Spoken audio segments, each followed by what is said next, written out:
ਤੇ ਰਾਣਾ ਸਾਹਿਬ ਇਹ ਸਰਵਿਸਿਜ਼ ਨੇ, ਇਹ ਜਗ੍ਹਾ ਹੈ, ਖਿਦਮਤ ਮਰਕਜ਼ ਹੈ, ਬਿਲਕੁਲ ਮੇਨ ਸਿਟੀ ਦੇ ਅੰਦਰ, ਮੇਨ ਤੁਹਾਡੇ ਕਮਰਸ਼ੀਅਲ ਹੱਬ ਦੇ ਅੰਦਰ ਵਾਕਿਆ ਹੈ ਜੀ। ਐਸੀ ਬਹੁਤ ਸਾਰੀ ਫੈਸਿਲਿਟੀ ਸਾਡੀ ਹੋਰ ਨੇ, ਇੱਕ ਤੁਹਾਨੂੰ ਦਿਖਾਉਣ ਦਾ ਮਕਸਦ ਹੈ, ਬਾਕੀ ਤੁਸੀਂ ਆਪੇ ਜਾ ਕੇ ਵੇਖ ਸਕਦੇ ਹੋ। ਕਿਸੇ ਵੇਖੋ ਅਸੀਂ ਇਸ ਨੂੰ ਕਿਸ ਤਰ੍ਹਾਂ ਤਿਆਰ ਕੀਤਾ ਹੈ। ਇਹ ਅਸੀਂ ਛੋਟਾ ਜਿਹਾ ਆਪਣੇ ਵੱਲੋਂ ਇੱਥੇ ਲੌਨ ਜਿਹਾ ਬਣਾਇਆ ਹੈ, ਜਗ੍ਹਾ ਹੈ ਬੈਠਣ ਦੀ, ਲੋਕੀ ਆਣ ਬੈਠਣ।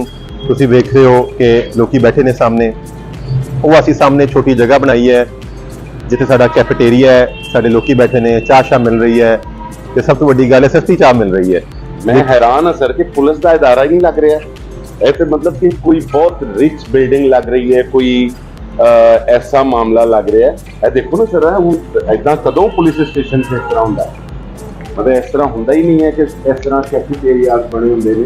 बिल्डिंग का स्टाइल जो मामला ने बहुत डिफरेंट है, बहुत अलहदा है। मतलब पाकिस्तान से इस तो पहले मतलब पुलिस की कोई बिल्डिंग इस तरह नहीं। असल च ऐसी सारी चीज़ां ਤੁਹਾਨੂੰ सहूलत ਦਿੰਦੀਆਂ ਨੇ, ਤੁਹਾਨੂੰ ਰਿਲੈਕਸ ਕਰਦੀਆਂ ਨੇ ਨਾ, ਬਜਾਏ ਸੇ ਕਿ ਤੁਹਾਨੂੰ ਮੁxtਲਿਫ ਕਿਸਮ ਦੀਆਂ ਆਵਾਜ਼ਾਂ ਆ ਰਹੀਆਂ ਹੋਣ ਜਾਂ ਇੱਧਰ ਉੱਧਰ।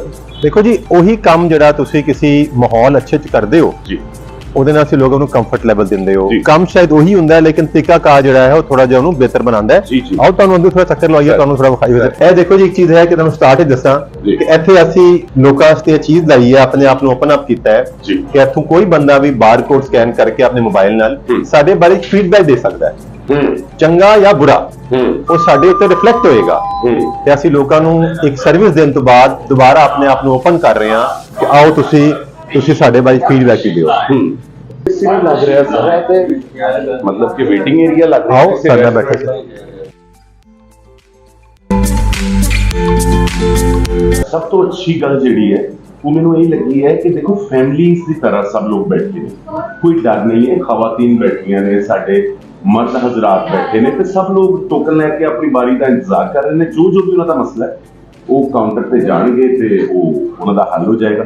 देखो दो तरह दी गल्लां हो गई, बजाय इसके कि असी पहले सोच रहे होंगे सी कि असी पुलिस नाल रिलेटेड कोई काम करन जा रहे हैं, तो हुण मामला इस तरह का है कि बिल्कुल उस तरह का है कि जिस तरह असी आईडी कार्ड बनवाउण जा रहे हैं या असी पासपोर्ट बनवाउण जा रहे हैं। उत्थे पुलिस स्टेशन जाण लग्गियां ते आईडी कार्ड बनाउण लग्गियां दो तरह के मुख्तलिफ काम ने। आईडी साडा शुरू तो जिहड़े साडे लोग ने पुलिस स्टेशन जाण लगे तो डरनगे, लेकिन पासपोर्ट बनाउण लगा नहीं डरनगे। हल्का है तुहानूं मैं विखावां किस तरह सारे इत्थे काम कर रहे ने। ਇਹ ਸਾਡੀ ਪੂਰੀ ਟੀਮ ਹੈ जी जी, ਇੱਥੇ ਕੰਮ ਕਰ ਰਹੀ ਹੈ। ਇਹ ਅਸੀਂ ਇੱਕ ਮਿਸਾਕ ਸੈਂਟਰ ਬਣਾਇਆ ਜੀ। ਇੰਟਰ ਰਿਲੀਜੀਅਸ ਜਾਂ ਕੁਝ ਤਰ੍ਹਾਂ ਦੇ ਮਸਲੇ ਮਸਾਇਲ ਸਾਡੇ ਬਾਜ਼ਕਾਤ ਪੇਸ਼ ਆ ਜਾਂਦੇ ਨੇ, ਤੇ ਇਹ ਉਹ ਸੈਂਟਰ ਹੈ ਜਿਹੜਾ ਇਸ ਤਰ੍ਹਾਂ ਦੇ ਲੋਕਾਂ ਨੂੰ ਫੈਸਿਲਿਟੀਜ਼ ਪ੍ਰੋਵਾਈਡ ਕਰਦਾ ਹੈ। ਬਿਲਕੁਲ ਇਹ ਜਿਹੜੀ ਪੁਲਿਸ ਦੀ ਇਹ ਜਿਹੜਾ ਤੁਸੀਂ ਨਮੂਨਾ ਇੱਕ ਦਿਖਾ ਰਹੇ ਹੋ, ਇਹ ਅਸਲ 'ਚ ਚੇਂਜ ਹੈ। ਇਹਦਾ ਮਕਸਦ ਇਹ ਨਹੀਂ ਹੈ ਕਿ ਅਸੀਂ ਕੋਈ ਖਾਸ ਤਬਕੇ ਨੂੰ ਦੱਸਣਾ ਹੈ। ਖਾਸ ਤਬਕੇ ਨੂੰ ਸ਼ਾਇਦ ਪਤਾ ਲੱਗ ਜਾਂਦਾ ਹੈ।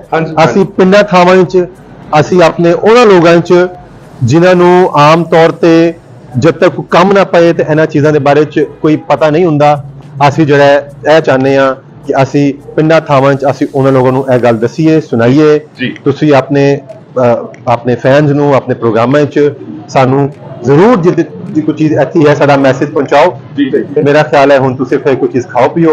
बहुत बड़ा कदम है पंजाब पुलिस की तरफों, बहुत सहूलत वाला जिहड़ा पुलिस खिदमत मरकज जिहड़ा फैसलाबाद है, मैनू मज़ा आ गया है। तो मैनू लगा है कि साडा जिहड़ा मतलब पंजाब पुलिस फैसलाबाद पुलिस खिदमत मरकज जिहड़ा काम कर रहा है, ਉਹਦੇ ਵਿੱਚ ਇਹ ਹੈ ਕਿ ਇਹਦੇ ਨਾਲ ਬਹੁਤ ਸਾਰੇ ਲੋਕਾਂ ਦੇ ਬਹੁਤ ਸਾਰੇ ਮਸਾਇਲ ਜਿਹੜੇ ਨੇ ਉਹਨਾਂ ਦਾ ਹੱਲ ਬਹੁਤ ਅੱਛੀ, ਬਹੁਤ ਪੁਰਸਕੂਨ, ਬਗੈਰ ਡਰ ਵਾਲੀ ਜਗ੍ਹਾ ਤੇ ਮੌਜੂਦ ਹੈ। ਕਿਉਂਕਿ ਤੁਸੀਂ ਖੁਦ ਮਾਸ਼ਾਅੱਲਾ ਮਜ਼ਾਹ ਦੇ ਬੜੇ ਮਾਸਟਰ ਹੋ, ਤਾਂ ਅਸੀਂ ਪੰਗਾ ਤਾਂ ਨਹੀਂ ਕਰਾਂਗੇ, ਲੇਕਿਨ ਮੈਂ ਤੁਹਾਨੂੰ ਕਹਿਣਾ ਚਾਹਤਾ ਅਸੀਂ ਤੁਹਾਨੂੰ ਥਾਣੇ ਵੀ ਲੈ ਕੇ ਜਾਵਾਂਗੇ। ਇਹ ਜਰਾ ਉਹ ਸੁਣਨਾ ਚਾਹ ਰਿਹਾ ਸੀ ਮੈਂ, ਲੇਕਿਨ ਥਾਣੇ ਤੁਹਾਨੂੰ ਐਵੇਂ ਨਹੀਂ ਲੈ ਕੇ ਜਾਵਾਂਗੇ। ਅਸੀਂ ਥਾਣੇ ਤੁਹਾਨੂੰ ਲੈ ਕੇ ਜਾਵਾਂਗੇ 1 ਜਨਵਰੀ ਤੋਂ ਬਾਅਦ, ਤੇ ਤੁਹਾਨੂੰ ਅਸੀਂ ਉਹ ਥਾਣਾ ਵਿਖਾਵਾਂਗੇ ਜਿੱਥੇ ਜਾ ਕੇ ਤੁਹਾਡਾ ਤੰਜ਼ੋ ਮਜ਼ਾਕ ਦਾ ਦਿਲ ਕਰੇਗਾ, ਤੁਸੀਂ ਘਬਰਾਓਗੇ ਨਹੀਂ। ਅੱਲਾਹ ਪਾਕ ਦਾ ਇਹ ਲੱਖ ਲੱਖ ਸ਼ੁਕਰ ਹੈ ਕਿ ਮੈਂ ਥਾਣੇ ਤੁਹਾਡੇ ਨਾਲ ਜਾਣਾ ਬਜਾਏ ਕਿ ਅਗਲੇ ਲੈਣ ਹੁੰਦੇ। ਲੋ ਜੀ, ਤੁਹਾਨੂੰ ਅਸੀਂ ਬੁਲਾ ਕੇ ਲੈ ਕੇ ਜਾਵਾਂਗੇ ਤੇ ਉਸ ਥਾਣੇ ਲੈ ਕੇ ਜਾਵਾਂਗੇ ਜਿੱਥੇ ਜਾ ਕੇ ਤੁਹਾਨੂੰ ਮਜ਼ਾ ਆਏ। इंशाअल्लाह। ਬੜੀ ਮਿਹਰਬਾਨੀ ਜੀ, सर, बड़ा ख्याल। थैंक यू, बहुत बहुत शुक्रिया। Thank you sir.